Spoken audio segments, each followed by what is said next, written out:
Did Blake Lively's lawyer quit after Justin Baldoni fights back with $400 million lawsuit? For months disturbing, whispers have rippled through Hollywood. Accusations of hidden deals, fraudulent contracts, and a trail of betrayal. Leading straight to Blake Lively's doorstep as rumors grew, she spun her usual charms to distract onlookers from a real conspiracy bubbling behind closed doors. But now the facade is shattered. Her own lawyer, the one meant to shield her from legal nightmares, has stormed off in disgust.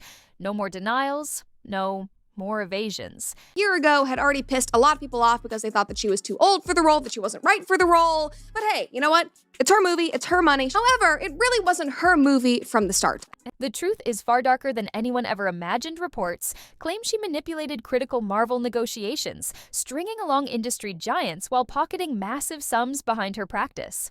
Smiles lurks our relentless ambition, a calculated willingness to trample anyone standing. Between her and the spotlight, Highline Siders describe a ruthless drive to secure roles, elbow out rivals, and claw her way to the top, no matter the cost. It might have actually cost Blake her entire reputation because people are so angry at how she's been handling the promotion of this film. And the final straw, allegedly, she pushed her legal team to hide the ugliest details of her Marvel scandal. When her once loyal attorney refused to cross certain line, she quit on the spot, an act sending shockwaves through Tinseltown. How poisonous must this scheme be if a lawyer sworn to protect her interests can't stomach the truth? Stay with us as we dig into the shady underpinnings of Blake Lively's empire, discover how this starlet's dark ambitions left her isolated and vulnerable. That this is his brainchild. You would think that this is all the Blake Lively show. But anyway, both of them would be playing dual roles. You know, her as the star and the producer, him as the star and the director, also producing some of it. And ask yourself, if she's so brazen when the cameras aren't rolling, how far will she go to keep this scandal buried? The answers may be more shocking than you ever dared to believe. Justin Baldoni's team decided to fight back against the New York Times. They said the New York Times acted like everything Blake Lively claimed was true, even though the information was not correct. Baldoni's side wants all the proof out in the open because they think it will show the truth. They are not scared of the facts. Blake Lively to play his partner, the co-lead, in a movie that is a very heavy topic about domestic violence. She took over every single aspect of the movie. And even then, it would still be a losing battle. Anyone watching could see it coming. Conan quitting was the best thing she could do for herself. She probably did not want to ruin her reputation by defending nonsense things. Got worse for Blake Lively. When Conan quit, her legal team is now in total confusion. Nobody can really blame Conan for leaving because the case had no solid proof. Really aimed at, providing education and insight and relating to the stories of what women go through when they experience DV. She made it a lighthearted thing. She wanted to talk about, wear your florals, and she used it as an opportunity to promote her alcohol brand. People on Blake's side tried to claim all kind of bad things, but they never showed any hard evidence trying to support that kind of. Cases like trying to put out a big fire with a big bucket of gasoline. Only makes it worse after Brian Friedman revealed new details. The entire lawsuit sank even faster. It fell so quickly that it might as well have been a giant rock tossed off a cliff. A smear campaign against Baldoni, stating that actually he was making a smear campaign against her. And that's the reason why she had all of this negative backlash. A lawsuit often starts with accusations, but accusations alone are not evidence. They are just claims that say, I think something bad happened. If you can't back them up, they do not mean very much. At first, Blake's accusations seemed huge.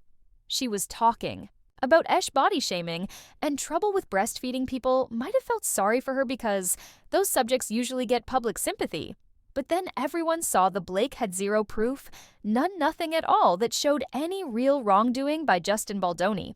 Or anyone else. The more people actually examined the facts, the more the case looked like a bunch of made-up stories. There was nothing to show that these awful things really happened. Instead, every new piece of information showed that Blake was spinning wild tales. There are certain things a jury has to figure out, like who's telling the truth about what happened.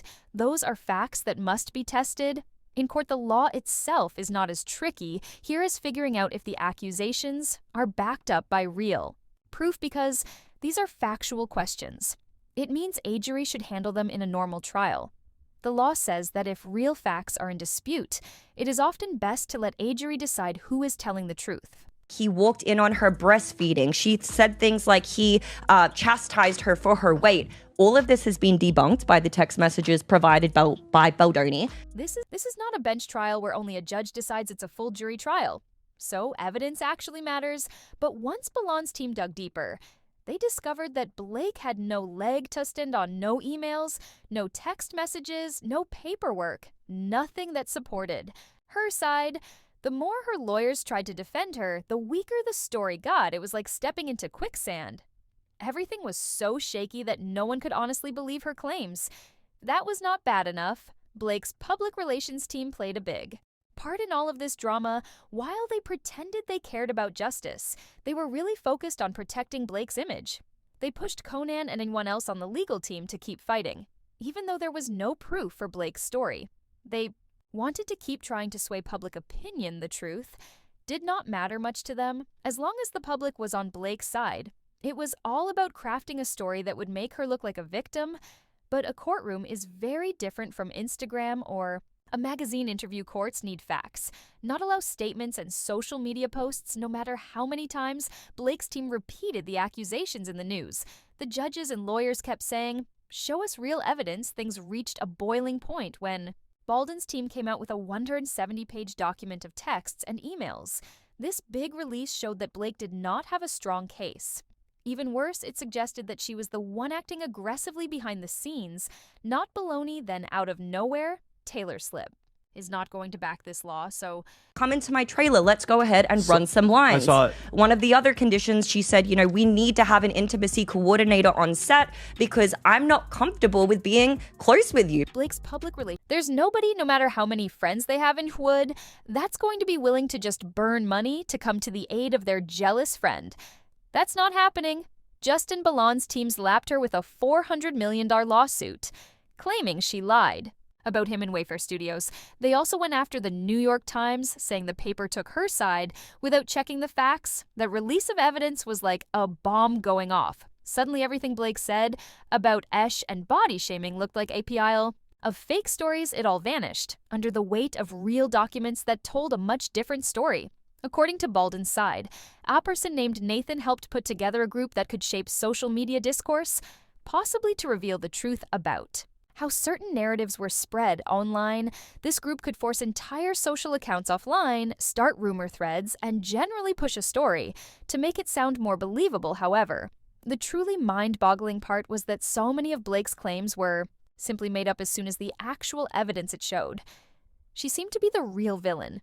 She'd no proof for her accusations, yet she kept making them louder and louder. Every time Blake's lawyer Conan tried to defend her, it became clear there was nothing real underneath it. Was one factual error after another. People might ask, why didn't Blake's lawyer realize this from the beginning? The simple answer is that early in the process, the New York Times published an article that appeared to give a big boost to Blake's claims, and maybe her lawyer thought that free publicity meant that the claims were serious. The New York Times can make almost anything look legit, so Blake's team was happy to have the coverage.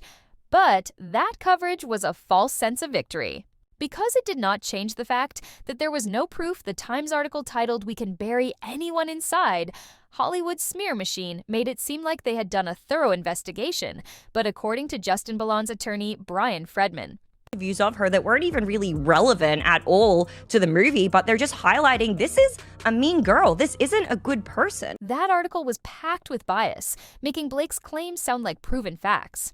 When the New York Times released its piece in December 2024, Blake probably saw it as the perfect weapon against Belden. She likely believed the Times' reputation would make people take her side without question. But when Brian Friedman pushed back, he argued that the Times wasn't just reporting Blake's version, it was cheering her on. He claimed they failed to be neutral or verify if she had real proof. So he decided, this entire production needs to stop. I don't trust my wife. Instead of presenting accusations as unconfirmed allegations, the article made them sound like facts. But an accusation alone doesn't equal the truth, especially when there's no solid evidence. Friedman insisted the Times turned her extreme claims into something that felt official. This wasn't just standard journalism. It looked like the Times was working for Blake, repeating her words without properly investigating. Under the law, people said, "Yes, I've been at Blake Lively's father's house in Utah multiple times," yet they wouldn't even know if her father had a house there. They also claimed, "Yes, Ryan is controlling." There's something called the fair report privilege, which protects news outlets when they report, "Person A accuses person B." But if a publication goes beyond that and presents claims as absolute truth, they can be sued for defamation if those claims turn out to be false. She even called herself Kesey, saying Ryan Reynolds and possibly Taylor Swift were her dragons, fighting for her and her friends. Friedman argued that the Times crossed the line by treating Blake's statements as facts. And it didn't stop there. He pointed out that the article was published right before the holiday season, conveniently giving Ballon's side the upper hand.